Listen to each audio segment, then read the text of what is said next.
Eucharistic miracle happened in Lanciano, Italy, 8th century. Ang pari ay nagdududa dahil sa pagkain niya sa ostia pa rin ang lasa. Sa pag-inom niya sa wine pa rin ang lasa.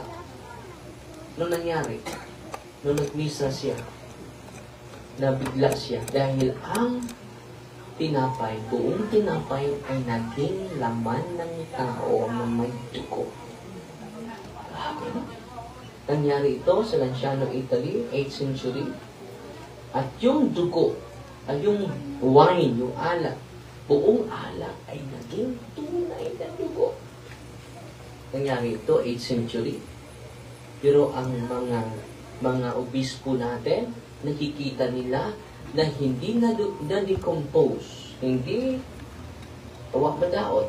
Until now, until this very moment, there's no preservation, no chemicals being inserted to be preserved. Wala, natural lang. Hanggang ngayon, thousands of years sila may una pahagi underwent o scientific investigation.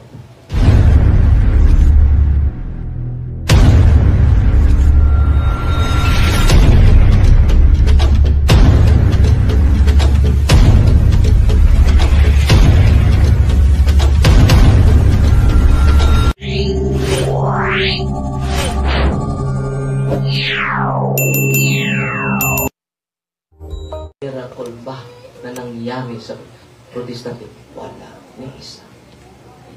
Pero sa simbahang Katoliko, meron ba? Meron! Ang dami!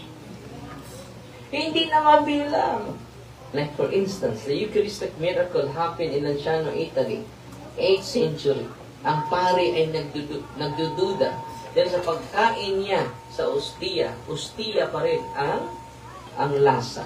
Sa pag-inom niya sa wine pa rin ang lasa. Noong nangyari, noong nagmisa siya, nabigla siya dahil ang buong tinapay ay naging laman ng tao na may dugo. Nangyari ito sa Lanciano, Italy, 8th century. At yung dugo, ay yung wine, yung alak, buong alak ay naging tunay na dugo. Nangyari ito, 8th century.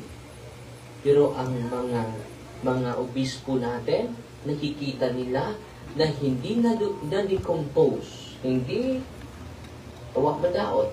Until now, until this very moment, there's no preservation, no chemicals being inserted to be preserved. Wala, natural lang. Hanggang ngayon, in 1971 to 1971 or 1981 October dyan do. Imagine nakatuig nila ba, thousands of years nila ba una pahagi underwent o scientific investigation. After scientific investigation, more than 100 scientists, mga scientists na nag-investigate are modern scientists. Modern scientists, not religious, secular scientists. And they have concluded the same conclusion. Katungpan na may unod ni Kristo, the flesh is real flesh of human being. The blood is real blood of human being. Type AB. Yung nasa chalice, type AB. Yung nasa yung ostia na may dugo, kinuhaan din nila ng type AB pa rin. At yung flesh, kinuhaan nila ng sample. It is part of the heart, left ventricle and right ventricle. It is the most important part of the body of Jesus, His heart, because you are the most important part of this life. Kung saka, you are the most important part of Jesus. Hindi tayo dapat mawala ng pag-asa. Ang dami. Inarit ko na lang ha. Sa Buenos Aires, Argentina, i-search nyo yan. Eucharistic miracle with scientific proof. With scientific proof. Mga scientists nagpatunay. Buenos Aires, Soroka, sa Poland. Nakalimutan ko sa specific na lugar. Basta sa Poland. still, the flesh is a heart. Sa Buenos Aires, 1996, the flesh is a heart. The type of the blood is type AB. The same with Poland, 2008, na-examine sa mga doktor 2011, the flesh is a heart. Very consistent. And the type of the blood is still type AB. Grabe na. Higyan natin ng papuri ang Diyos. Hindi lang tinapay ang ibibigay sa Diyos sa inyo, hindi pa malalanta. Amen? Sana mga tatay na nandito ngayon, mga nanay na nandito ngayon, i-inspire ninyo yung buong pamilya nyo to receive the Eucharist. Because it is the greatest gift of God to us, humanity. Kung lilipat ka sa iba, meron pa bang katawan ni Kristo doon? Diba? Alkansi ka. Wala ni isang milagro sa misa sa mga protestante nang ang ostia naging tunay na laman ni Kristo. Wala ni isa. Uy! Wala ni isa. Sa simbahang Katoliko lang. Ang simbahang Katoliko, Roman Catholic Church, alam niyo ba yung ilan na ang taon? Ilang taon na ang Iglesia Katolika? 1,991 years old. 9 years na lang kulang, 2,000 years old na ang ating simbahan. Grabe na. Ang Iglesia ni Cristo, July 27, yesterday, 110 pa sila. Hindi na, wala pa 1/4. Amen? Amen. God is good. Hallelujah, man. God is good. All the time. Imagine mo mag-usap. Yung mo, God is good. Grabe. All the time. Siyempre. Mali ka naman. God is good. Grabe. All the time. Siyempre. Bigyan natin ng papuri ang Diyos. So ngayon, mag-bless ako sa mga sacramentals ninyo. Yan, kailangan matapos tayo before 5 dahil mag-exercise kami ngayon hapon. Mag-zumba. Para yung mga team natin ay active. Diyan lang sa inyong upuan, ha? At follow and subscribe sa YouTube channel natin dahil marami pa kayong matutunan na mga aral at turo ng simbahan. From time to time, isi-share natin sa ating social media.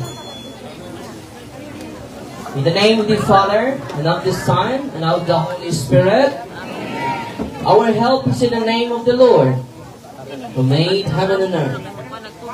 You creature of salt, I worship evil with the living God, with the true God, and with the holy God. By the God who ordered you, the says the prophet, to be cast into water, to cure its unfruitfulness. Be thou purified salt, with the help of believers, giving soundness of body and soul to all who use you. In whatever place you are sprinkled, may phantasm and wickedness and Satan's cunning be banished, and let every unclean spirit be repulsed by him who shall come to judge the living and the dead in the world by fire. Almighty everlasting God, humbly we implore your boundless mercy, that you would thine in your goodness to bless and sanctify this creature of salt, which you have given for the use of mankind. May all who use it find in it a remedy for soul and body, and let everything with the touches of sprinkles be freed from uncleanness, and salt from evil spirit, through Christ our Lord. Yung salt ninyo ay holy and exorcised salt na po. Hindi lang holy salt, but holy and exorcised salt. The blessing of water. You creature water, and worship evil in the name of God the Father Almighty, in the name of Jesus Christ, the Son and Lord, in the power of the Holy Spirit, the Paraclete, that you may be water fit to brace us against the envious foe. May you be empowered to drive him forth and exalt him, together with his fallen angels, by the power of the self-same Jesus Christ our Lord, who shall come to judge the living and the dead, and who will be far. O God, who for man's salvation, those dispense wondrous mysteries, with the efficacious sign of water, hearken to our prayer, pouring forth your benediction upon this element, which we consecrate with manifold purifications, that the scriptures serve you in expelling demons and curing diseases. Whatsoever it sprinkles in the homes of the faithful, makes cleansed and delivered from harm. With sunstorms enjoy spirit of goodness, and the air of peace, freed from painful and endless snares by the sprinkling of this water. May everything opposed to the safety and repose of them that dwell therein be banished, so that they may possess the well-being they seek, in calling upon your holy name, and be protected from all peril through Christ our Lord. May the salt and water be mixed together. In the name of the Father, and of the Son, and of the Holy Spirit. The Lord be with you. Author of invincible strength, and King of conquerable empire, ever the glorious triumphant one who restrained the force of the adversary, who overcome the forces of the enemy. We boldly put them down, hostile influences. Prostrate and fearsome we beseech you, Lord. Consider kindly this creature of salt and water, make it honored and sanctify it. With your due or your sweetness, wherever the sprinkle in your name, medevilous infection cease, venomous terror dragon afar, but let the presence of the Holy Spirit be ever with us. As we implore your mercy through Christ our Lord. Ang tubig nyo, haluan niya kaunting salt. Holy and exorcise water po. Isunod natin ang oil. Our help is in the name of the Lord. God's creature oil, I cast off the demon from you, begin the Father Almighty, who made heaven and earth and sea, and all that they contain. Let the Osiris power, the devil's legions, and all Satan's attacks and inclinations be dispelled and driven afar from this creature oil.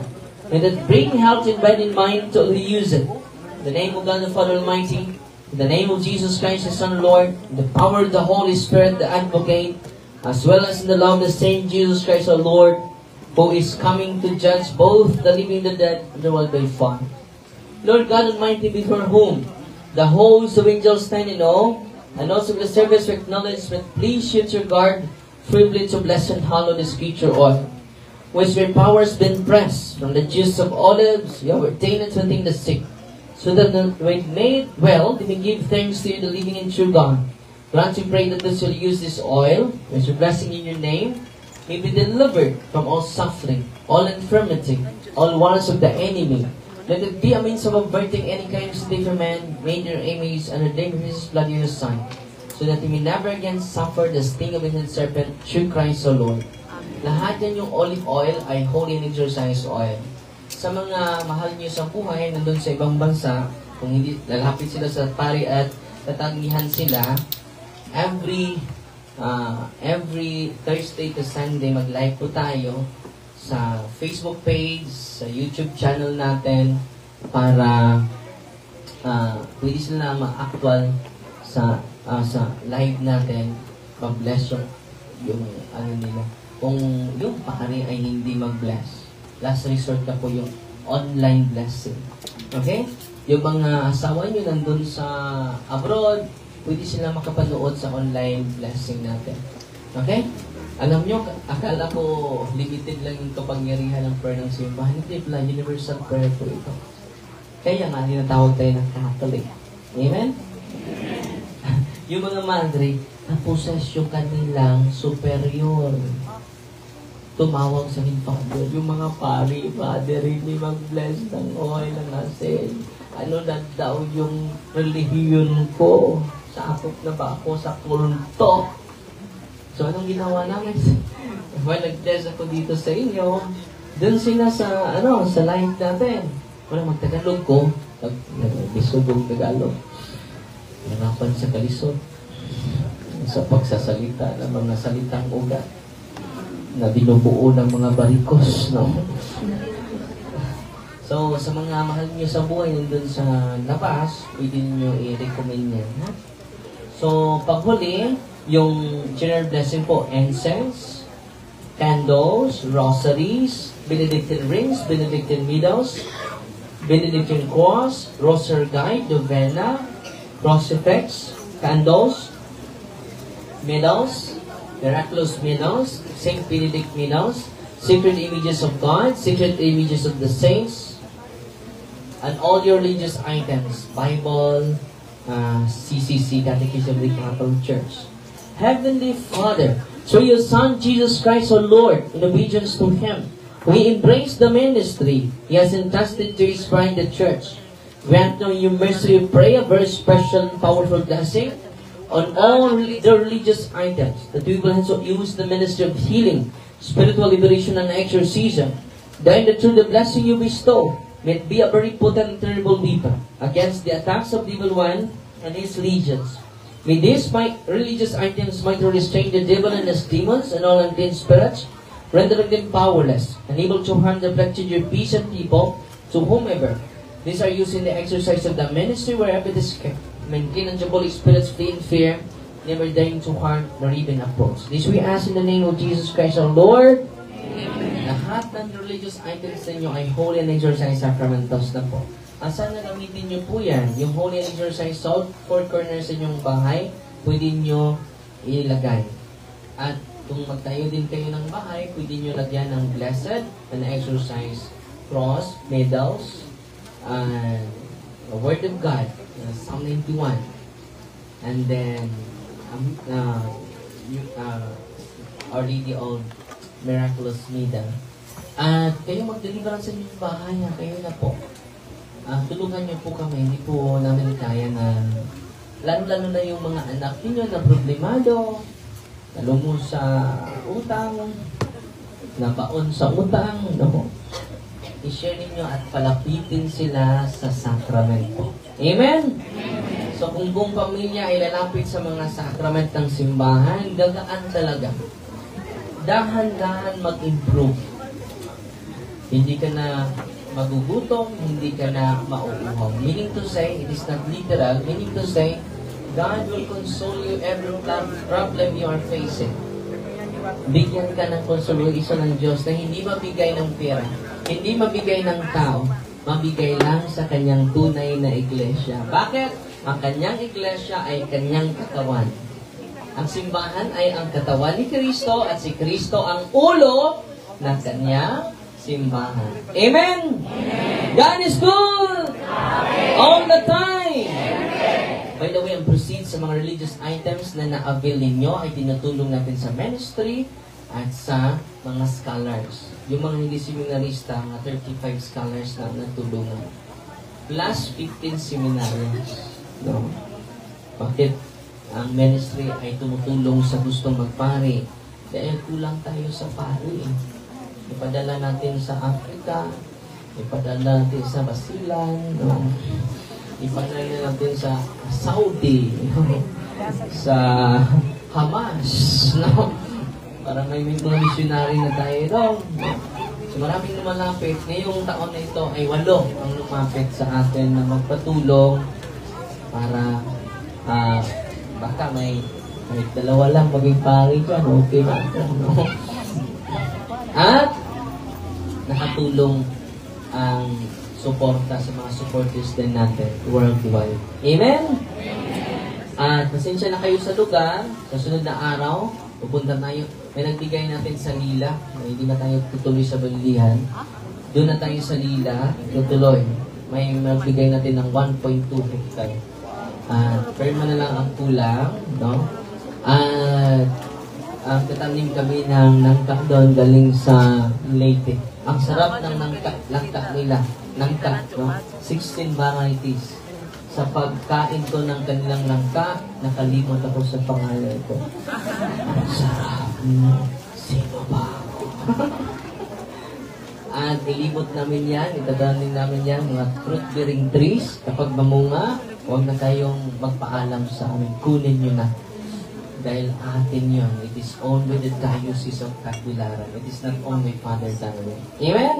At kung magsimula na tayo doon, may nag-donate na, umabot na ng 1 million yung sa building. Salamat po sa inyong donation. More than 1 million na ang pera para sa building po. Hindi pa tayo nagsimula, may nagbigay na. Pwede kayo magbigay ng isang hollow block. Atin yun. Isang kabilya. Amen? Dahil magtayo tayo ng dormitory para sa inyo at magtayo din tayo ng Mother Teresa Charity. Mga 3,000 square meters, it is for Mother Teresa Charity.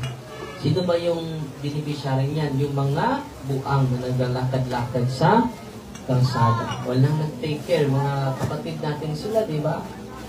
Lalagyan natin sila ng magandang kwarto. Aircon. Amen? Tutulong ba kayo? Sila po, ano ang ginagawa natin sa pinaka baba nating kapatid, pinagkala sa ibaba, no? Ginawa niyo sa amin, ang pinakaubos, no? Ang sige, buhat mo sa labing gamay, ibuhat na mo nga rin ako. Pero wapatay, ingon anak na, paano ba dire sa, even sa Diocese of Tagbilaran. So, muna nga, with the help and with the prayer of intercession of Mother Teresa, ma-recognize natin yan. Kukuha tayo ng mga madre sa Manila, sa Cebu, madre ni Mother Teresa to take care of those people who are psychologically ill, no? Yung mga baliw, no? Nakasunod na araw, no? Sabihin niyo, Papa, baliw ako. Gusto mo ng tinyaran doon. Linley doon, aircon pa. So yan ang isa sa mga plano natin para sa ministry. Yung ministry ni Cristo creates charities. Charity for scholarship program and for those who are psychologically ill. Papakainin na natin yan, bibigyan natin ng mga vitamins, at pasasayawan natin ng Zumba, exercise, palaruin natin, maging normal na yun. Amen? At kung gagaling sila naman serve sa kapwa nila baliw. Amen? Yan ang mga project natin sa sunod na mga araw. Natutuwa ba kayo ngayon? At kung may extra blessing kayo, yung team natin ay hindi lang nagtatrabaho, yung mga deliverance ministers natin, at wala ng trabaho. So may extra graces kayo, pwede kayo share sa ministry. Hindi natin na paayos ang ating lugar because ito po ay hindi atin. It is not owned by the Diocese of Tagbilaran. Kung lilipat ako, sayang ang gastos natin.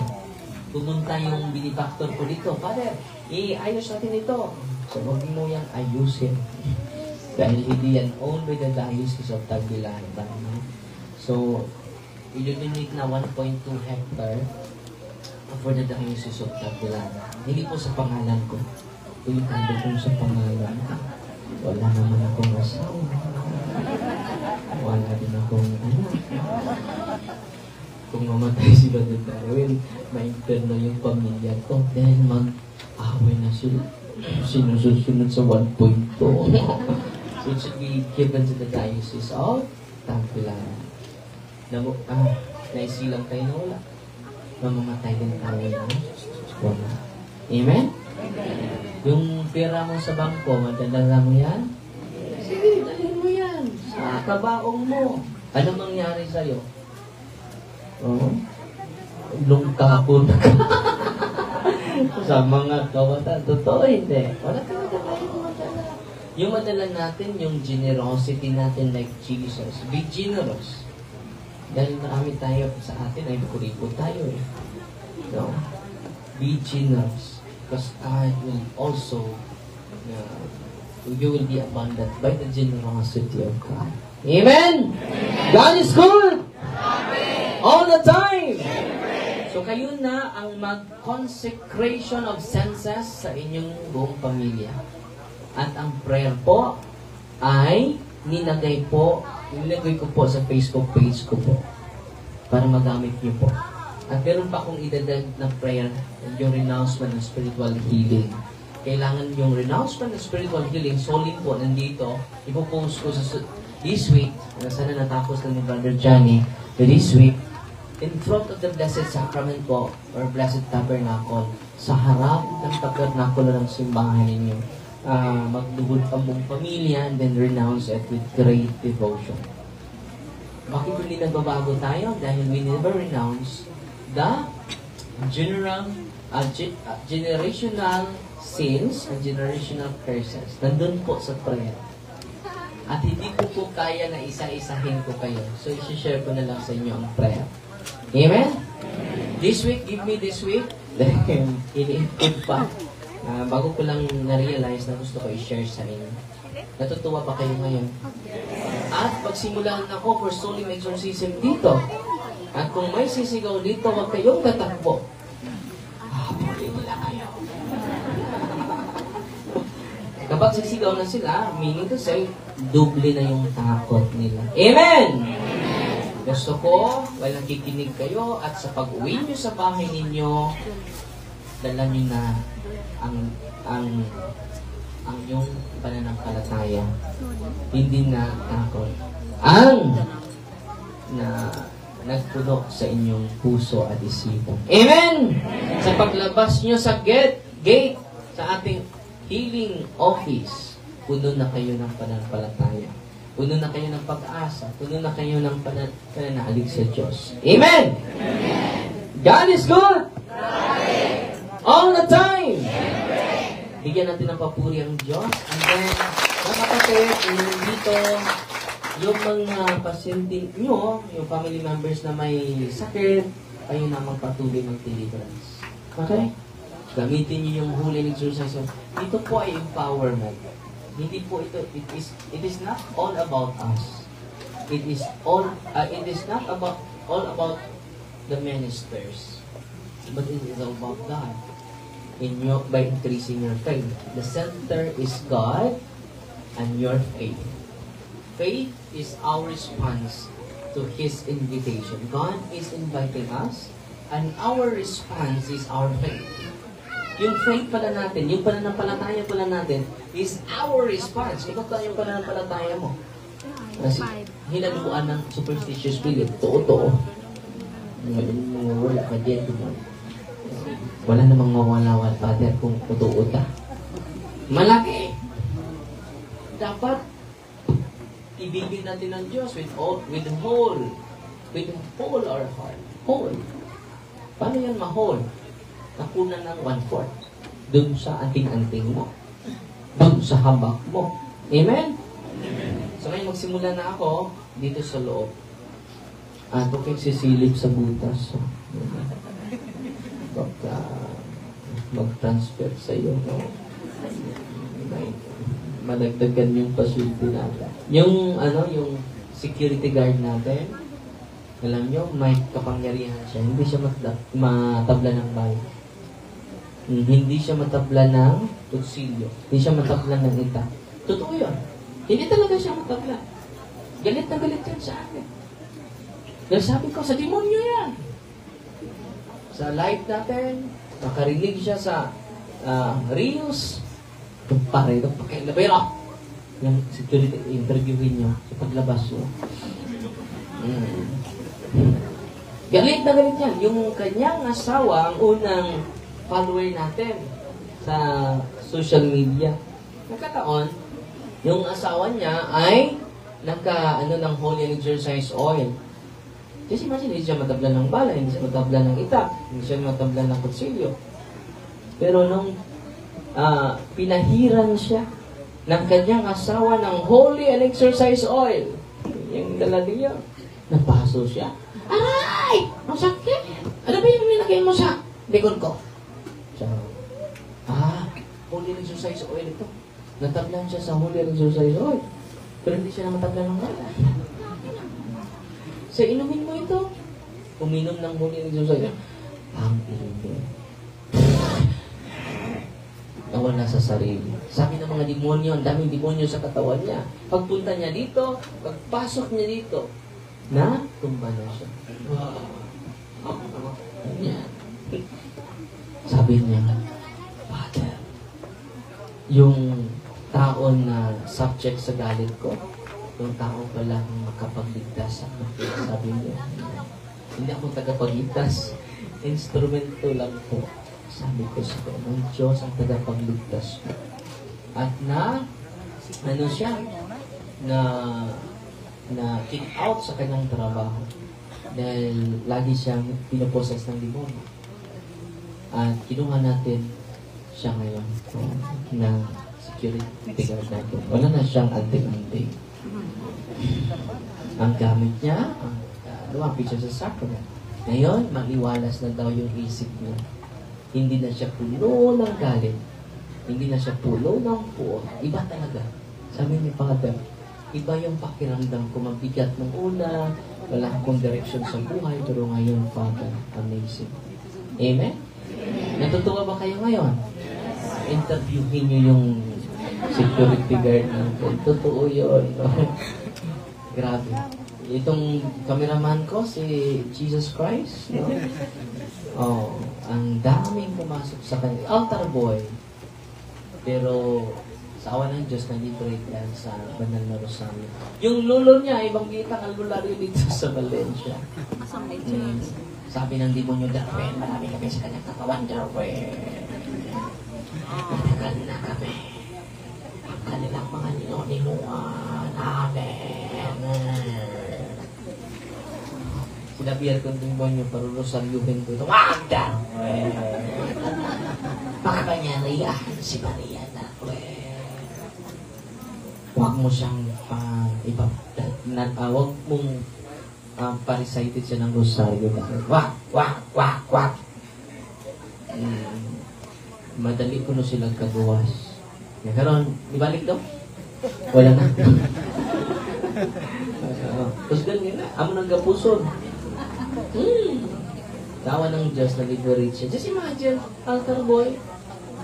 Hindi ko alam kung kayo mag-react. Kapag mag-react ngayon, mag-react ko mag-pray tayo, walang mag-video mamaya during deliverance bawat isa sa inyo. Walang mag-video po. Dahil magagalit yung demonyo, videohin ko. Mag-praise ka. Dahil hindi natin ipahiya yung mga mahal natin na kapatid. Amen? So, magsimula na ako kapag may sisigaw, huwag kayong natatakot. Amen? Make His message known is our responsibility. So here we are to pledge our lives to the